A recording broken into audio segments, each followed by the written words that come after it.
What you are about to see is not real footage, obviously. No camera existed in 44 BC, but what you are about to see is as close to real as we can get.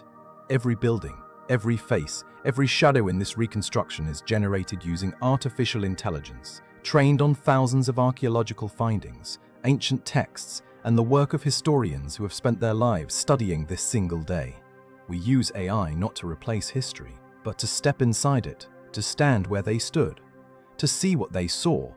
And what they saw on the morning of March the 15th was a man walking calmly to his own death. This is the day Julius Caesar was murdered. Rome in the spring of 44 BC is the largest city on Earth. Nearly 1 million people live within its walls and sprawling suburbs. It is loud, dirty, magnificent, and dangerous. The Forum, the political heart of the Republic, is a canyon of marble and limestone temples, basilicas, and public buildings. Senators in white togas move between the courts and the rostra.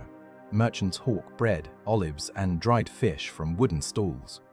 Slaves carry water, haul cargo, sweep steps. The noise is constant. The streets are narrow and chaotic. There is no street lighting. At night, the city belongs to muggers and drunks. During the day, it is a machine, and like any machine, it runs on labor. Most of that labor is forced. 1 in 3 people in Rome is a slave. They are invisible until you look, and then they are everywhere, carrying litters, pouring wine, sweeping marble floors in the houses of men who call themselves free. But the republic that built all of this is dying, and everyone in this city knows it. For 5 years, Rome has been tearing itself apart. Civil war. Pompey against Caesar. Senators against generals. Legions against legions. The battlefields have stretched from Greece to Egypt to Spain, and one man has won every single battle. Gaius Julius Caesar. He is 55 years old. He has conquered Gaul, modern France, Belgium, parts of Germany and Britain. He crossed the Rubicon River with his legions in defiance of the Senate. He defeated Pompey at Pharsalus. He pursued his enemies across the Mediterranean and crushed them. He had an affair with Cleopatra. He returned to Rome in triumph, 4 triumphs actually, in a single year. And the Senate, broken and humiliated, has just named him Dictator Perpetuo, dictator for life. He walks through the Forum and the crowd parts, not out of love, though many do love him, out of power. He has reformed the calendar, the one we still use today, with 12 months and a leap year. He has redistributed land to veterans. He has granted citizenship to people across the provinces. He has filled the Senate with his own supporters, expanding it from 300 to 900 members, diluting the power of the old aristocracy. And that is the problem, because in this city, there is a word more dangerous than any weapon: tyrannus. Tyrant, king. Rome was founded on the overthrow of kings. That was 465 years ago, and the Romans have never forgotten it. Every schoolboy knows the story of Lucius Junius Brutus, who drove out the last king of Rome. The Republic, ruled by the Senate and people, is not simply a political system here. It is a religion. It is identity. And Caesar, whether he calls himself king or not, has become one. Just 3 weeks ago, at the festival of Lupercalia on February the 15th, Mark Antony offered Caesar a crown in front of the entire city. A diadem, the symbol of kingship. Caesar refused it. The crowd cheered. Antony offered it again. Caesar refused again. Louder cheers. Antony offered it a 3rd time. Caesar waved it away and said, "Jupiter alone is king of the Romans." But here is what people noticed. Caesar did not seem surprised by the offer. He did not seem angry. He seemed rehearsed, as though the whole thing had been arranged to test the crowd's reaction. And the diadem was placed on Caesar's statue in the Forum that night. 2 tribunes who removed it were stripped of their office the next morning. The message was clear. Caesar may refuse the crown, but the crown is coming. Some men in the Senate have decided this cannot stand. The plot begins with Gaius Cassius Longinus. He is a senator and a military veteran, lean, sharp-featured, with restless grey eyes and a reputation for intelligence and for grudges. Cassius was a follower of Pompey who surrendered to Caesar after Pharsalus. Caesar pardoned him, Cassius has never forgiven the humiliation of needing that pardon. But Cassius has a problem. He is widely known to be ambitious and self-interested. If he kills Caesar alone, it will look like a power grab. He needs a moral authority. He needs a face that Rome trusts. He needs Marcus Junius Brutus. Brutus is in his early 40s. He is a scholar, a philosopher, a man who reads Plato and quotes the Stoics. He is also a direct descendant of that very same Lucius Junius Brutus who expelled the kings. The symmetry is almost too perfect. And Brutus has another connection. He and Caesar are close. Caesar favors Brutus. Some whisper that Caesar is Brutus's biological father, though the timeline makes this unlikely. Cassius works on Brutus for weeks. Anonymous notes appear on Brutus's praetor's chair. "You sleep, Brutus. You are no true Brutus." The pressure is relentless, and it works. Brutus agrees. Once Brutus is in, others flood to the conspiracy. Eventually, around 60 senators are involved. They call themselves the Liberatores, the Liberators. They plan to strike at the next meeting of the Senate. Every conspirator will carry a dagger beneath his toga. They will crowd around Caesar under the pretense of presenting a petition. And when the signal is given, they will all strike, so that no single hand bears the guilt. The date is set, March the 15th, the Ides of March. There is one detail the ancient sources agree on. The conspirators debate whether to kill Mark Antony as well. Cassius is in favor. Antony is dangerous, loyal to Caesar, and commands troops. But Brutus refuses. This is not a purge, he says. This is a surgical act of liberation. Kill only the tyrant, spare everyone else. It is the principled position. It is also the decision that will destroy them all. The evening of March the 14th, Caesar reclines on a couch in the dining room of Marcus Lepidus, his master of the horse, his second in command. The dinner is pleasant. Wine flows.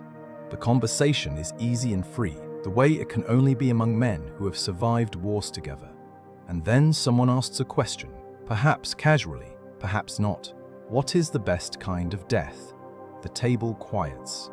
Caesar does not hesitate. He puts down his cup. A sudden one. He says it plainly, without drama, and the conversation moves on, but the words hang in the air like smoke. Across the city, in his own house on the Palatine Hill, Marcus Brutus is not sleeping. His wife Porcia, the daughter of Cato, Caesar's bitterest political enemy, knows something is wrong. She has watched her husband pace for days. He barely eats. He talks in his sleep. Porcia is not a woman who accepts silence. She is Cato's daughter, and she has inherited his stubbornness. According to Plutarch, Porcia takes a blade and cuts her own thigh deeply to prove to Brutus that she can endure pain and keep a secret. She shows him the wound. She says, "I am the daughter of Cato. I was not given to you merely to share your bed and board like a concubine. Tell me what burdens you." Brutus tells her everything, and Porcia, bleeding from her self-inflicted wound, accepts it. Meanwhile, Caesar returns home to his wife Calpurnia. She is in her mid-30s, dark-haired, aristocratic, and tonight she is terrified. She has had a dream, a nightmare actually, in which Caesar's body was streaming with blood. She saw the pediment of their house collapsing. She saw him lying dead. She begs him not to go to the Senate in the morning. Caesar is not a fearful man. He has charged cavalry lines. He has been shipwrecked, captured by pirates, and nearly killed a dozen times. But he does not dismiss Calpurnia easily. He lies awake. The wind shakes the doors and windows of the house. Suetonius says they blew open violently in the night. The moonlight is wrong. The omens are wrong. And the priests, consulted earlier that day, had found the sacrificial animals to be without hearts, an impossibility, a horror, the worst omen imaginable. By morning, Caesar has made a decision. He will not go. Dawn breaks cool over Rome. The city wakes as it always does. Bakers pulling hot bread from ovens, slaves fetching water from the public fountains, the sound of cartwheels on stone. Caesar sends word to the Senate that he will not attend today. He is unwell, he says. Let the session be postponed, but the conspirators cannot let this happen. If Caesar does not come today, They are exposed. 60 men share the secret. Every day that passes is another day someone might talk. The plan must execute now or never. So they send Decimus Brutus, not the famous Brutus. This is Decimus Junius Brutus Albinus, a distant cousin, a general who served under Caesar in Gaul. Caesar trusts him completely. Decimus is one of the 4 men named in Caesar's will, and Decimus is a conspirator. He arrives at Caesar's house early in the morning. Calpurnia has been weeping. Caesar sits in his chair undecided. Decimus is cheerful, casual, persuasive. The Senate is already gathered, Decimus says. They are prepared to vote you additional honors today, perhaps even the right to wear the crown outside of Rome, if you send word that they should go home because your wife had a bad dream. He lets the implication hang. The most powerful man in the world, afraid to leave his house because a woman had a nightmare. Caesar's pride makes the decision his reason cannot. He stands up. He puts on his toga, the purple-bordered toga praetexta of the Dictator. He picks up his laurel wreath and places it on his thinning hair. Calpurnia watches from the doorway. She says nothing more. She has said everything. Caesar steps into the street. On the way to the Theatre of Pompey, where the Senate is meeting, the regular Senate house, the Curia Hostilia, is being rebuilt after a fire. Caesar encounters a soothsayer named Spurinna. This is the same man who, weeks earlier, warned Caesar to beware the Ides of March. Caesar sees him and smiles. Well, the Ides of March have come, he says, meaning nothing has happened. You were wrong. Spurinna does not smile back. I, Caesar, they have come, but they are not yet gone. According to Plutarch, another man presses a scroll into Caesar's hand as he approaches the theatre, a warning naming the conspirators and the plot. Caesar takes it. He does not read it. He carries his own death sentence rolled up in his left hand, all the way to the door of the Senate. Between 10 and 11 in the morning, Caesar arrives at the Curia of Pompey, a large rectangular hall attached to the Theatre of Pompey in the Campus Martius. The senators are already seated on curved marble benches. Outside the entrance, Mark Antony, Caesar's co-consul, a broad-shouldered, powerfully built soldier in his late 30s, is walking beside Caesar. Antony is loyal, physical, and dangerous. The conspirators know this. If Antony is in the room when they strike, he might fight back. He might save Caesar. So the conspirator Gaius Trebonius steps forward and intercepts Antony. He draws him into conversation, casual, lingering, deliberate, at the portico. Antony does not enter the Curia. He never reaches Caesar's side. Inside, Caesar takes his seat on the gilded chair at the front of the chamber. The hall is full. 900 senators. Behind Caesar, mounted on a pedestal, stands a tall marble statue of his old rival, Pompey the Great. Caesar sits at the feet of the man he destroyed. The session begins. A senator named Lucius Tullius Cimber approaches Caesar with a petition. His brother has been exiled and he begs for a pardon. Other senators crowd behind Cimber, seeming to support his case. Caesar is surrounded. He waves Cimber away. The matter can wait. But Cimber does not leave. This is the signal. Cimber grabs Caesar's toga at both shoulders and pulls it down, exposing his neck. Caesar shouts, "Why this is violence?" And then Gaius Caesar, standing behind, drives his dagger down towards Caesar's neck. But his hand is shaking. The blade strikes below the throat, cutting the shoulder instead. Caesar is so terrified that he shouts to his brother in Greek, "Help me, brother." Caesar is not passive. He spins, grabs Casca's arm, and drives his metal stylus, his writing instrument, through Casca's forearm. "Casca, you villain, what are you doing?" But it is too late. A second blade strikes his side, then a third, then 5 more. Caesar fights. He tries to stand. He turns from one attacker to the next. Daggers come from every direction. The white togas are splashed with red. The sound fills the hall. Grunts, the shuffling of feet on marble, the wet impact of metal on flesh. The attackers are getting in each other's way. In the frenzy, they wound each other. Cassius slashes Brutus's hand. Several conspirators cut their own arms. The attack is not clean. It is not surgical. It is a mob of terrified men hacking at a man who will not stop fighting. And then Caesar sees him. Brutus, stepping forward with a bloodied dagger. Something breaks. According to Suetonius, Caesar says nothing. He stops fighting. He pulls his toga over his head, an act of Roman dignity, covering his face so he will not be seen dying, and sinks to the ground at the base of Pompey's statue. Other historians record a phrase, in Greek, not Latin, kai su teknon. You too, my child. Whether those words were spoken, we will never know. But the silence of the Senate hall in that moment is recorded by every source we have. 23 stab wounds. The physician Antistius will later examine the body in Caesar's own home and determine that only one of the 23 wounds, the second blow in the chest, was actually fatal. The rest were shallow, panicked, the work of men who had never killed anyone with their own hands before. Caesar is 55 years old. He has survived 100 battles. He was killed by his own friends. The republic he has outgrown will not survive him by a single generation. For a moment, nobody moves. The senators who are not conspirators sit frozen in terror. Some are splattered with blood. The assassins stand over the body, breathing hard, daggers dripping. Several of them have wounded each other in the frenzy. Brutus has a cut on his hand from another conspirator's blade. Then Brutus raises his bloody dagger and shouts to the Senate, "People of Rome, we are free again." Silence. The non-conspirator senators bolt for the doors. Within minutes, the Curia is nearly empty. The assassins march out into the daylight, togas bloody, daggers raised, and head for the Capitoline Hill.